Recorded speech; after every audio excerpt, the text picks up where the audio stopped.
자, 그동안에 여러분들, 연준이 금융위기에 돈을 엄청 풀었잖아요. 값싼 돈을 엄청 공급했잖아요. 금리는 제로까지 내리고, 그 다음에 돈을 엄청 찍어댔잖아요. 그 이지머니를 가지고 미국 기업들이 무슨 짓을 했느냐? 차입을 해가지고, 돈을 빌려가지고, 돈이 워낙 빌리는 비용이 싸니까. 바이백이 뭡니까? 자사주 매입하는 거. 자사주 매입을 했는데 그 자사주 매입 규모가 올해 1분기 기준으로 1조 1000억 달러가 넘어요. 이게 엄청난 거품을 만든 거야. 자사주를 매입을 하게 되면요, 주가가 올라가잖아요. 주가가 올라가잖아. 예? 그렇죠? 이렇게 쓴 거예요. 이거 봐보세요. S&P 500의 주가 지수입니다. 위에 이 빨간색 선이요. 밑에는 뭐냐? 자사주 매입 규모예요. 거의 같이 움직이잖아요. 그렇죠? 그러니까 돈을 너무 값싸게 이용할 수 있다 보니까는 기업들이 돈을 그러니까는 이 해서채를 발행을 해가지고 값싸게 자금을 조달해서 그걸 자사주 사가지고 자사주 기업의 주가를 띄운 거예요. 예? 근데 이거 봐보세요. 최근에 보시게 되면은, 자, 파란색 선이 뭐냐면요, S&P 500의 기대 수익률이에요. 기대 수익률. 빨간색 선은 뭐냐면요, 기업이 신용등급 제일 높은 기업의 그러니까 회사채 수익률이, 회사채 금리란 얘기예요. 자금 조달 비용이죠. 자금 조달 비용이 굉장히 낮았기 때문에 장기 평균 이게 최근 4.1%라니까. 그다음에 주가의 기대 수익률은 5.9%니까 선행 수익률이. 그러니까 당연히 뭐냐면은 차입 비용이 싸니까는 차입해가지고 주식을 매입을 해가지고 주가를 띄운 거란 말이에요. 그런데 채권 이자율이 아까 들었어요. 이미 4.3%를 넘어섰어요. 평균이 4.1%다. 장기 평균이. 예? 그러니까 이제는 그러니까 기업들이 그러니까는 회사채를 발행을 해서 차입을 해가지고 자사주 매입하는데 부담이 증가하고 있다 이거예요. 못한다 이거죠. 자사주 매입이 줄어들면은, 자사주 매입이 중단되면은 그만큼 주식에 대한 매수 압력은 줄어드는 거잖아요. 수요는. 예? 주가가 그러니까는 주가가 하락할 가능성이 높아지는 거죠. 여기서 보이는 거예요. 선행 수익률이 그러니까 또 떨어지고 있어요. 주가에. S&P 500에. 예? 선행 수익률이요. 떨어져 가고 있잖아요. 그렇죠? 그러니까 이거는 현재 수익률을 보게 되면 빨간색 선이 이 파란색 선이 S&P 500의 수익률인데 최근에 보게 되면 떨어지고 있잖아요. 그렇죠? 자, 미국 기업의 총 가치 추이입니다. 위에 이제 그러니까 주황색 선은 뭐냐면 이 GDP 대비고요. GDP 대비로 한 거예요. 그러니까 금융위기 이후에 엄청 올라간 거예요. 엄청 올라간 거야. 미국의 주가가 엄청 올라간 거예요. 예? 이게 미국의 기업의 그러니까는 장기 평균으로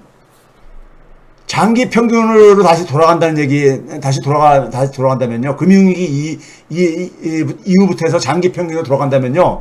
어느 정도 조정이 생길 거냐? 17.9조 달러, 약 18조 달러에서 17조 달러 정도가 그러니까 조정이 될 수밖에 없다는 거예요. 지금 현재 그러니까 올해 그러니까 지금 이제 이게 그 상반기 기준으로 올해 상반기에 한 8조 9천억 달러가 주가가 조정이 일어났습니다. 상반기. 물론 6월달에 많이 떨어졌었죠. 그때 기준이긴 하지만 9월달에는 지금 그보다 좀 높죠. 근데 이제 우리가 뭐냐면은 37.5조 달러인데 여기서부터도 아직까지도 한 17조 달러가 더 조정이 생길 가능성이 있다는 거예요. 엄청이죠. 한 20조 달러까지 떨어진다는 얘기인데. 그래서 미국의 주가를 그러니까는 이 폭락을 얘기하는 사람들은 되게 이런 그 데이터를 기준으로 하는 겁니다. 그다음에 이번에 미국 주택시장의 총 가치가요. 총 가치도 한번 봐보세요. 이 파란색 기둥이 총 가치입니다. 단위가 조 달러예요. 그리고 이 위에 노란색 선이 GDP 대비예요. 네? GDP 대비. 이것 때문에 뭐냐면 계산해 보게 되면 평균에 비교하면 9조 9천억 달러 정도 조정 가능성이 있다는 얘기예요. 그러니까 뭐냐면은 금리가 그러니까 금융위기 이전 수준으로 돌아간다고 했을 때, 금융위기 이전 수준으로 좀 돌아가는 거란 말이에요. 시장 금리들이 돌아간다고 했을 때, 금융위기 이후에 그러니까 공급했던 이지머니들이 그러니까는 거품이 그러니까는 이게 조정이 생긴다는 걸 가정한 겁니다. 예? 이거를 감당할 수 있냐고, 미국이요. 예? 신용카드 사용액이 최근에 그러니까 많이 증가하고 있어요. 다른 가계부채는 그래도 통제가 되고 있는데, 신용카드 사용액이. 그 얘기는 뭡니까요? 사람들이 빚내서 소비하고 있다는 거잖아요. 최근에 그러니까 리볼빙이라는 게 뭡니까? 갚지 않고선 그러니까 이거 저거 하나 대출로 저기 바꿔가지고 하는 거예요. 이거 금리가 굉장히 높잖아요. 그렇죠? 이게 여전히 두 자릿수가 지속되고 있어요. 사람들이 많이 그러니까는 가게가 소득이 그러니까는 일자리 상황과 달리 가계의 소득이 여전히 기반이 취약하다는 걸 보여주는 거죠. 네? 보여주는 거죠. 자, 과거에 보여줬던 건데요. 미국 그러니까 의회 예산국에서 수정한데 순이자 비용이니까 이것도 우리가 금리를 그러니까는 이거 상반기에 그러니까 전망을 해가지고 한 것이기 때문에 이것보다도 그러니까 내년에는 그러니까 금리가 지금 그러니까 이렇게 인상 속도가 지금 빨라지는 상황 속에서는 내년 수입의 10%를 추월할 가능성을 지금 얘기를 하고 있습니다. 네? 전체 미국 정부의 세금 수입 중에서 이자 비용으로 나가는 것이 10%가 넘어설 거라는 얘기예요. 내년만 하더라도. 예? 금리가 이렇게 빠른 속도로 올라가는 상황 속에서. 정부 재정이 그러니까 부담이 급증하죠. 미래를 위한 투자에 굉장히 그만큼 쓸 돈이 부족해진다는 얘기죠. 그렇죠? 자, 그래서 지금 이 매일경제사 하는 소위 장사 있죠. 무슨 사람들 불러다가 몇백만 원씩 받고선 이 컨퍼런스 같은 거 하는 거. 외국의 유명한 인사들 데려다가 불러놓고선요. 폴 크루먼 지금 와 있죠. 와가지고 뭐라 했냐면, 무슨 얘기를 했냐면은, 경제에 모멘텀이 없다. 경제가 지금 시원치 않다 이거죠. 이게 어저께 기사입니다. 6개월 뒤에는 금리 인하 얘기 나올 것이다. 6개월 뒤라는 얘기는 뭡니까? 지금 앞으로 남은 게 3개월에 내년 3월달 지나면 내년 3월 지나면은 그러니까 내년에 그랬잖아요. 내년에 1월달 3월달에 저기 FOMC 회의가 있다 그랬잖아요. 예? 그때까지 가면은 한 4.5%까지 갈 거라 했잖아요, 제가요. 그러니까 4.5% 가고 난다면은 금리 인하 얘기 나올 거다. 예를 들면 4.5%까지 가고 나면은 이제 아우성 터질 거라 얘기합니다. 아우성. 경기는 침체에 빠지고 주식시장과 부동산 시장은 그러니까 그 충격으로 힘들어가지고, 예? 힘들어가지고, 야, 금리 좀 이제 내리자. 이런 얘기 나올 수밖에 없을 거라 이거예요. 크루그만이 이런 식으로 얘기하는 것이, 크루그만만 얘기하는 게 아니죠. 그러니까 그 얘기는 결국 뭐냐면, 미국 경제가 이걸 감당을 못한다 이거죠. 지금 뭐냐면, 체질 개선하려면은 싹 이걸 도려내야 되는데, 이거 할 용기가 있냐 이거예요. 예? 이거 할 용기가 있냐 이거예요. 예? 사람이 우리가 수술하려면은 경제 체력이 뒷받침돼야 되잖아요. 체력이. 수술하려면요. 그렇죠? 잘못하면 일본처럼 그러니까 장기불황에 빠질 수도 있고. 그래서 이런 지금 그러니까는 연준과 미국의 엘리트들이 지금 이런 고민들을 하는 거예요. 인플레이션 잡으려면은 내년까지는 금리 내리지 말고 계속 가야 되는데 최소한 4.5%까지 올린 다음에 그거 유지하면서 내년까지는 가야 되는데 지금 그랬다가 지금 그러니까 미국 경제가 인플레이션 잡겠다고 하다가 아예 경제를 죽일 것 같다 이거죠. 그러니까 이런 얘기 하고 앉아있는 거예요. 거기다 뭡니까? 세계 경제가 지금 이게 126개 저소득국가 중간소득국가의 대외부채 정부 수입의 이 상환의 비중이 지난해까지 빠르게 증가하고 있잖아요. 근데 금리까지 인상을 해. 달러 가격이 올라가. 그러면은 더 부담이 확 증가하죠. 미국만이 그런 게 아니에요. 전 세계의 경제도 마찬가지로 그러니까는 이 부담을 증가시키죠. 전 세계 경제가 같이 다 주저앉는 거예요. 그래서 제가 오늘 이제 그러니까 마지막 이제 결론을 좀 내려야 되겠는데요. 자, 이제 미국 경제가 운명의 시간을 마주할 지금 이제 상황이 도래하고 있다. 제가 이렇게 정리를 이제 마지막에 이렇게 잡아놨는데요. 자, 미국이 4.5%를 수용한다는 것이 뭘 의미하느냐? 우리가 경제 언론을 학생들한테 가르칠 때 하는 얘기가 있습니다. 우리가 부채라는 거, 부채는 자산의 일부잖아요. 그렇죠? 우리 집 자산은 내 돈, 자본하고 차입한 거, 은행에서 차입한 돈, 부채하고 이게 합쳐져 있는 거잖아요. 그렇죠? 근데 이 부채와 자산은 우리가 흔히 경제학 원론을 가르칠 때 학생들한테 그 개념을 우리가 설명하면서 이건 절약 개념이다. 절약 개념, 스탁 개념이다. 경제학에는 그러니까 우리가 플로우 개념, 유량 개념이 있고 흘러 들어온 양 개념이 있고 이렇게 쌓인 양의 개념인 절약 개념이 있다는 얘기죠. 무슨 얘기냐면은 제가 이런 예를 잘 들어요. 저수지에 고여 있는 물. 저수지에 고여 있는 물은 어떻게 생긴 겁니까? 오래 내린 빗물이 있을 게 아닙니까? 근데 오래 내린 빗물만이 저수지에 고여 있는 물이 아니죠. 저수지에 고여 있는 물은 수년간 혹은 수십 년간 거기에 그러니까 내려진 빗물들이 쌓인 거잖아요. 그렇죠? 매년 빗물이 내릴 때 이렇게 쌓인 거잖아요. 그리고 일부는 증발이 되기도 하지요. 하여간 이게 쌓인 거잖아요. 쌓인 겁니다. 그래서 자산이라는 것은 제가 지난번에 뭐라 했었습니까요? 대한민국 자산가 공화국이라고 할 때 자산이라는 것은 세습성을 가지고 있다 했죠. 세습성. 우리 집 자산은 예? 돈 많은 집은 부모 세대부터 계속 물려받은 자산일 수가 있잖아요. 자산이라는 것은 쌓인 개념입니다. 개인도 그러니까 한평생 일하다 보면 자산이 이렇게 쌓이잖아요. 예? 쌓이고 그러잖아요. 쌓이지 못하는 사람들도 대부분 많지만은요. 어려우신 분들이. 근데 소득이라는 것은 매달 생기는 거잖아요. 소득이라는 것은 그건 유량 개념입니다. 그러니까 내리는 빗물과 같은 거죠. 그러니까 자산과 부채라는 것은 오랜 시간 동안 그러니까는 만들어진 것이에요. 근데 지금 뭐냐면은 금리가 이렇게 올라간다는 얘기는 부채와 자산의 조정을 의미하는 거란 말이에요. 예? 왜? 그동안에 이지머니를 가지고 이걸 거품을 만들었잖아요. 주식에 거품 만들고 부동산에 거품을 만든 거잖아요. 예? 근데 이 이지머니가 언제부터 공급된 거냐? 금융위기 이후부터가 아니에요. 2003년 6월 말에 미국은 연준의 금리를 1%까지 내립니다. 소위 말해서 초금융완화가 시작된 게 2003년 6월 말이에요. 예? 그러다가 집값이 막 엄청 오르니까 우리나라 노무현 정부 때 집값 엄청 올라갔잖아요.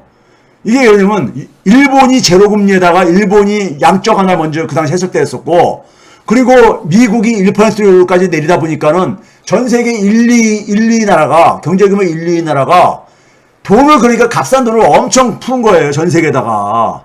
그리고 전 세계에 그러니까 부동산이 그러니까 막 폭등하고 했던 거예요. 예? 그러니까 이때부터 그러니까 엄청 풀렸던 돈이 이 풀린 돈이 그러니까 뻥 터진 게 금융위기였던 거예요. 금융위기 터지고 난 다음에 다시 또 돈 풀었죠. 그때는 제로금리까지 내리고 그 다음에 뭐냐면 양적 완화를 해가지고 수조 달러를 계속 풀어댔잖아요. 또 팬데믹 터지면서 또 돈 풀고요. 그렇죠? 이것이 만들어낸 것이 부채와 자산인 거예요. 그러니까 이게 몇 년입니까? 2008년 말부터만 하더라도 보게 되면 이게 몇 년입니까? 예? 15년 동안, 거의 15년 동안에 그러니까 간 거예요. 길게 보게 되면 2003년부터 풀린 돈들 간 거고요.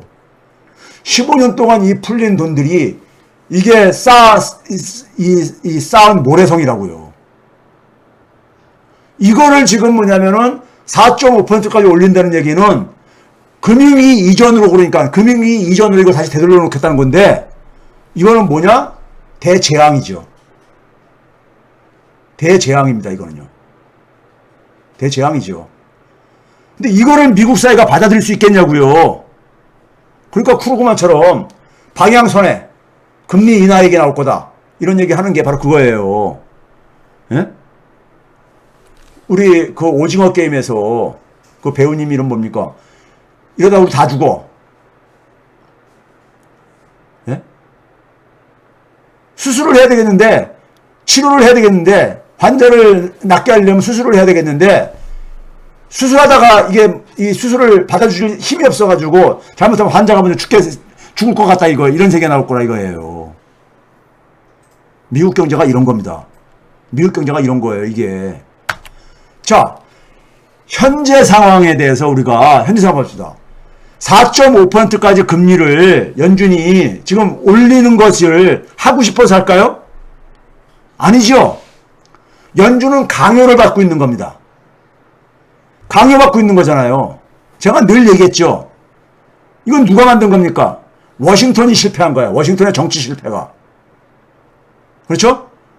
워싱턴의 정치 실패로 인해서 연준한테 그거를 인플레이션 해결하고 떠넘긴 거잖아요. 예? 그 연준은 지금 하기 싫은 거 하는 거야, 지금요. 어쩔 수 없이. 강요된 부채 구조 조정을 메스를 들고 그러니까 수술실에 들어가는 거야, 지금 연준은요. 예? 그럼 여기서 우리가 역사에서 뭘 배워야 되냐면요. 저는 역사학자이기 때문에 금융위기라는 것이 외국이 쳐들어와서 만든 거 아니잖아요. 중국이 장난쳐서 만든 게 아니잖아요. 예? 미국의 소득 불평등하고 미국의 금융 시스템이 만든 게 금융위기입니다. 자기들이 만든 거야. 현재의 긴축기조. 현재 그러니까 이 금리 인상을 4.5%까지 하는 거를 누가 만든 거예요? 미국 시스템의 결과잖아요. 미국 패권주의의 결과잖아요. 그 제국은 내부의 문제로 인해 가지고 붕괴되었습니다. 로마 제국이 왜 붕괴됐습니까요? 끊임없이 그러니까 노예를 공급받아야 돼. 노예제에 기초한 사회니까. 노예제에 기초한 나라였으니까. 노예를 공급받기 위해서 어떻게 됩니까? 끊임없이 전쟁을 해야 됐잖아요. 당시엔 전쟁 노예였었으니까는. 그렇죠? 근데 이 전쟁으로 인해서 영토를 확장하다 보니까는 제국을 방어하는 비용이 너무 많이 들어가다 보니까 그걸 감당 못해서 결국 붕괴된 거잖아요. 로마 제국이. 미국이 지금 뭐냐면 자신들의 시스템에 발목이 잡혀가지고, 예? 패권주의, 즉, 워싱턴의 그러니까는 이 정치 실패가 이 자신들의 사회를 메스를 들게 한 거예요. 그러니까요. 부채 구조조정을. 그렇죠? 이렇게 봐야 되는 거예요.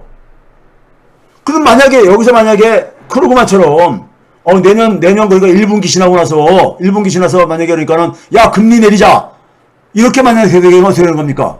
방향을 선회하는 거잖아요. 인플레이션은 안 잡혔는데, 아직 다. 안 잡혔는데 방향을 선회. 그럼 어떻게 되겠습니까? 연준은 신뢰가 붕괴됩니다.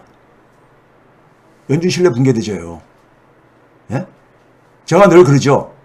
연준의 신뢰 붕괴는 달러 힘의 종언을 의미한다. 그러면 경기 침체에다가 플러스 뭐냐면은 인플레까지 생기고 막 이렇게 막 대혼란이 생기는 거야. 대혼란이요. 예? 대혼란이.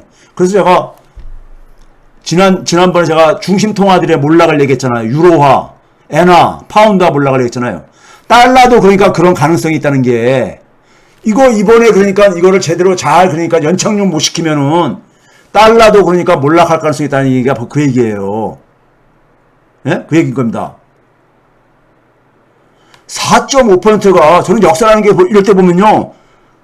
어느 순간에 보게 되면 굉장히 아주 무서워요. 4.5라는 숫자가 왜 갑자기 여기서 튀어나오지? 이 4.5라는 숫자가 가만히 보니까는 금융위기 전에 그러니까 돈 풀었다가 그러니까는 올렸던 금리가 4.25% 차이가 예? 이번에 똑같이 4.25% 올라가는 거더라고요. 이게 우연의 일치인가? 역사가 참 읽어보면요. 이건 사람이 하는 게 아니거든요. 예? 어떻게 보면요. 그렇죠? 자, 그런 점에서 지금 현재 뭐냐면 그러면 우리가 이런 중심 통화들이 그러니까 이런 그 힘을 지금 잃고 있는 거잖아요. 유로화, 엔화, 파운드화 지난번에 봤잖아요. 방송에서 얘기했잖아요. 그 의미를요. 달러도 그런 가능성이 열려 있다는 거예요. 그럼 결국은 뭐냐? 사람들이 많이 그럽니다. 그럼 뭐에다 투자해야 돼요? 금 가격 그하고 있잖아요. 흔들리잖아요. 그러니까 누구더라? 저는 안 읽어봤는데 부자 아빠가 쓴 저자가 무슨 비트코인에 투자하라 이런 얘기 했던데 저는 그것도 아닌 것 같아요. 지금 대안화폐가 없는 상태 속에서 굉장히 지금 불안정해지는 거예요. 예? 그러니까 뭐 달러라는 기축통화 시스템이 지금 그러니까는 시대적인 사명을 시대적인 생명이 그러니까는 생명이 다 해가고 있는 거예요. 2차 세계대전 이후에 아니면 지난 1세기 이상 동안에 우리가 사용했었던 기축통화 시스템이 수명이 다 해가고 있는 거예요. 근데 그것에 대한 대안적인 통화 시스템을 만들어야 되는데 이걸 아직 못 만들어내고 있는 거죠. 국제사회는요. 협력을 못하니까 오히려 뭐냐면 각자 도생하겠다고 지금 하고 앉아있잖아요. 예? 이 정치 엘리트들이 지금 제가 볼 때는 수준이 역사적으로 좀 최악입니다. 최악이에요. 정치 엘리트들의 수준이 최악이야. 정치 엘리트는 뭐 해야 되냐면요. 이렇게 불확실성과 불안정이 심해질 때 비전을 제시해야 돼. 용기 있게. 인류사회가 살 길이 어떤 길이라는 것을, 예? 이걸 제시를 해줘야 되는 겁니다. 그게 정치 지도자지요. 그렇죠? 이런 점에서 잘못하면 그러니까 대혼란이, 그러니까 지금 돌아가는 걸 봤을 때는, 바이든이 하는 짓 보게 되면은, 유럽의 지도자들이 하는 거 보게 되면은, 저는 희망이 안 보여요. 솔직히 말해서요. 굉장히 우리가 불확실성에 그러니까 세계로 지금 진입해 들어가고 있는. 예? 저는 이렇다고 해서 중국이 대하려고 보는 거 아닙니다. 중국도 지금 그러니까 중국도 지금요. 저는 그래서 항상 그러잖아요. 중국은 중화주의는 그러니까는 또 다른 형태의 그러니까 하나의 이건 패권주의다. 중국은 대안이 될 수가 없습니다. 중국은 새로운 문명을 만들지도 못해요. 과거에 얘기했듯이요. 저는 단언코 얘기합니다. 단언코 얘기하는 거예요. 자, 그런 점에서 현재 상황을 그러니까 미국이 원하지 않는 상황인데 미국은 그 길로 갈 수밖에 없어. 이런 굉장히, 예? 제가 역사가라서 그런지 모르겠지만은 그런 시대에 우리가 지금 살고 있다는 겁니다. 그런 시대예요. 그래서 오늘도 시간이 벌써 오늘은 좀 시간을 가능한 줄이려고 오늘은 좀 그러니까 이 정도로 맞춰야 될 것 같은데요. 오늘 여러분들한테 여러분이 살아가야 되는 시대, 우리 아이들이 살아가야 되는 시대. 그렇죠. 중국은 제가 그랬잖아요. 중국의 지금 경제 운용을 보게 되면 시진핑이 중국 경제 운용하는 거 보게 되면요. 소위 말해서 중국식 그 코로나 정책, 제로 코로나 정책하고 똑같아요. 네? 제로 코로나 정책을 보게 되면은 중국 지도자들이 갖고 있는 이 사회 경제 운용에 대한 철학이 딱 보여요.